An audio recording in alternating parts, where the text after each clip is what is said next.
Мене хотіли вбити. Це місяці підготовки, і ти залазиш в броню, і від тебе в цій броні не залежить нічого. Тобто, яким би ти рексом не був, найкращим в світі. Одне FPV і пока. Давай! Братан, давай, запригуємо сюди. Коротше, задача виглядає приблизно так.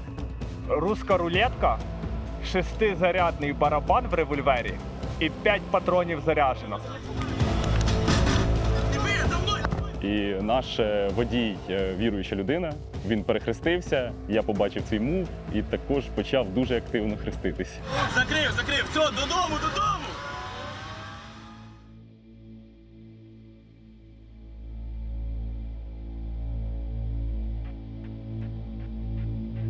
Мій позивний Ято, я бойовий медик бригади Азов. Задача була наступна, нам поступила команда в бойовому режимі. Коротше, сиджу, я нікого не рухаю. Дзвонить до мене друг темний, каже, є задача, треба покататися на М-ці на Кейсеваці.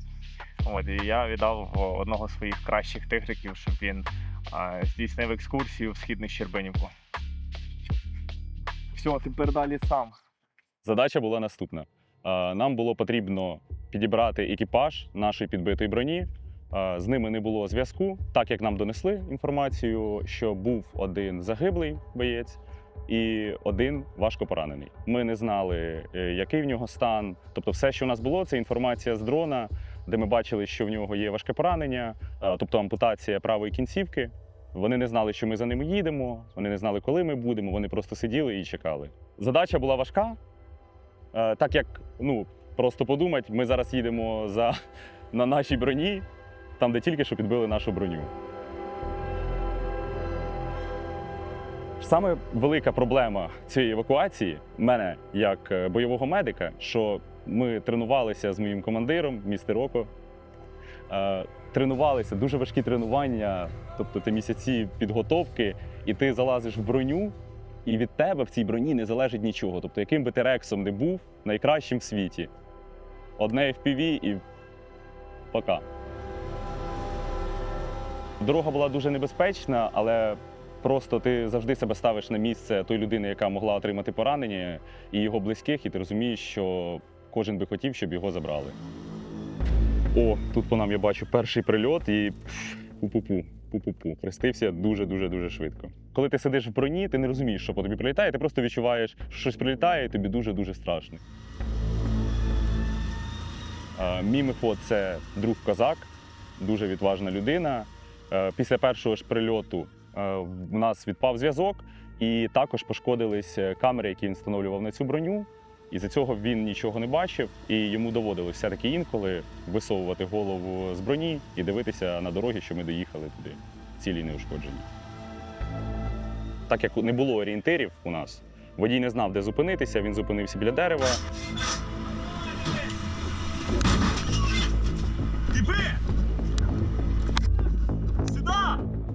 Мені довелося вискочити, перевірити, чи немає наших побратимів. Можливо, вони просто не знають, чи це ми за ними приїхали, так як не було зв'язку. Я зрозумів по тому, що наша броня була трохи далі, що нам потрібно рухатись далі. Не тут! Після цього ми під'їхали до точки евакуації саме не важко поранених, а бійців, які їхали на ротацію, залишились неушкодженими. Стоп, ти не написав. Як тільки вони зайшли до нас в броню, часу було обмаль, бо кожен момент, коли ти стоїш, це ризик. За мною хтось треба! Дивіться, він зараз їде вправо! Вправо, ваш 300-й, за вашою кірпі! Ви його пробуйте загрузити зараз! Я відразу їм описав задачу, що ми під'їжджаємо, я з одним з бійців намагаюся дістати загиблого, він з рештою групи їде вперед і грузить важкопораненого. Вони розвертаються і забирають нас. Один зі мною пробує достати 200-го, час іде! Замінований! Вони мені повідомляють, він замінований, залетів FPV-дрон і лежить у нього просто на колінах. А на наступний день ми його все-таки забрали, але вже як потрібно, з саперами, підготовленими. Наш водій їде до пораненого, я командую рух, ми біжимо прямо, дістаємо нашого пораненого, ми його беремо під руки, закидаємо в броню, грузимось дуже швидко. Я командуючи, ми розверталися і їхали звідти. Закрив, все, додому! Після того, як ми його загрузили, я відразу побачив, що у нього ампутована кінцівка. Я першим ділом докрутив йому турнікет. Ну, я зробив 2 повних оберти, що могло бути критичним для нього. Якби він довше так залишався, він би міг витекти. Порада взагалі для всіх людей, неважливо, ти військовий, цивільний, бойовий медик, боєць рівня CLS. Якщо ти, підбігаючи до людини, бачиш, що в неї накладений турнікет, ти обов'язково повинен спробувати його докрутити. Тобто, якщо ти робиш навіть уже пів оберта, в тебе виходить робити, ти повинен на характері його докрутити, бо часто люди себе жаліють і не докручують їх, і це може стати летальним.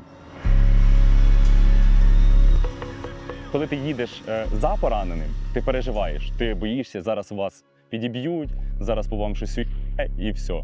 Як тільки поранений опиняється в мене і мені потрібно щось робити, дорога назад для мене, ну, взагалі я її не помічаю, бо для мене час якось сповільнився, і ми їхали цілу вічність.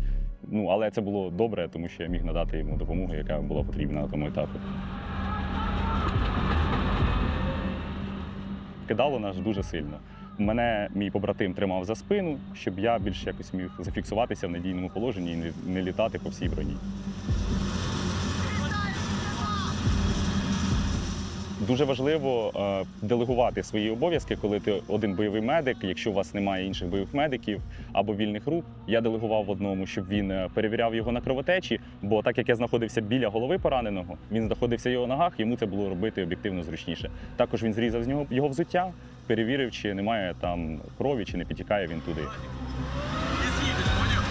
Іншому своєму побратиму я дав фонарик, щоб він мені світив, щоб я завжди все бачив, окрім мого фонарика на каску. Я провів повний огляд, наскільки мені дозволяла артилерія противника і їхні дрони.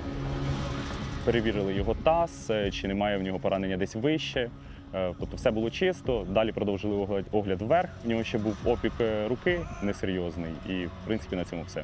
Коли у вашого побратима є поранення, де є крововтрата, його потрібно зігріти. Після того, як я завершив огляд, я відкрив Ready Heat, зігріваючи ковдру, накинув на нього. Потім ми його обмотали термоковдрою, наскільки це дозволяла ситуація, бо коли його постійно кидає, ти не можеш нормально зафіксувати на ньому ту термоковдру. Але так як дорога звідти була, ну вже на тому моменті недалеко було до стабілізаційного пункту, тобто то вже не зіграло ролі. Головне, що на ньому був Ready Heat, поранений мені казав, що йому тепло, все було дуже добре. Так як я був зайнятий пораненим, я не розумів, коли ми будемо вже біля штабу. Перед цим я попросив свого побратима, який був в ногах пораненого, щоб він закинув його залишки, його ноги на ноші, щоб зробити його транспортування більш комфортним, щоб він більш не поранився сильніше і щоб йому не було так боляче.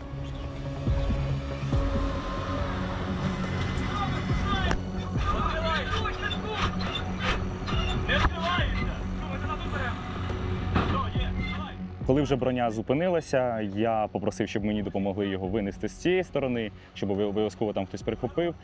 Так як нас вів дрон, на стабілізаційному пункті вже знали, що ми під'їжджаємо, і вже нас чекали. Тобто вже люди вийшли і були готові приймати пораненого. Я там зустрів знайомі обличчя, помахав привіт їм. Брат, тримайся, твій? На, забирай, все. Красавчик! Де ви живете? Це моя робота. Все, давай. Подивись, щоб я назад розвернувся. Подивися, да, акуратно тільки. Наша броня більше не може їхати, вона не витримала, але ми витримали. І забрали поранених і хлопців, які чекали нас. По факту, я зробив небагато, але важливе. Я просто опинився в правильному місці в правильний час і, дякуючи містеру Око, моєму командиру, який постійно наголошує на тому, що як тільки ти бачиш пораненого, ти бачиш турнікет, ти його докручуєш. І тим, що я дотягнув турнікет, це могло врятувати йому життя, бо він би потрошку підтікав і міг би не доїхати до стабілізаційного пункту. Піхота – це тигри, і завдання нашої медичної служби – зробити так, щоб кожен боєць, навіть на самій віддаленій позиції, був впевнений в тому, що якщо він отримає там поранення, ми зараз беремося, сядемо в броню і зробимо все можливе заради того, щоб його витягнути.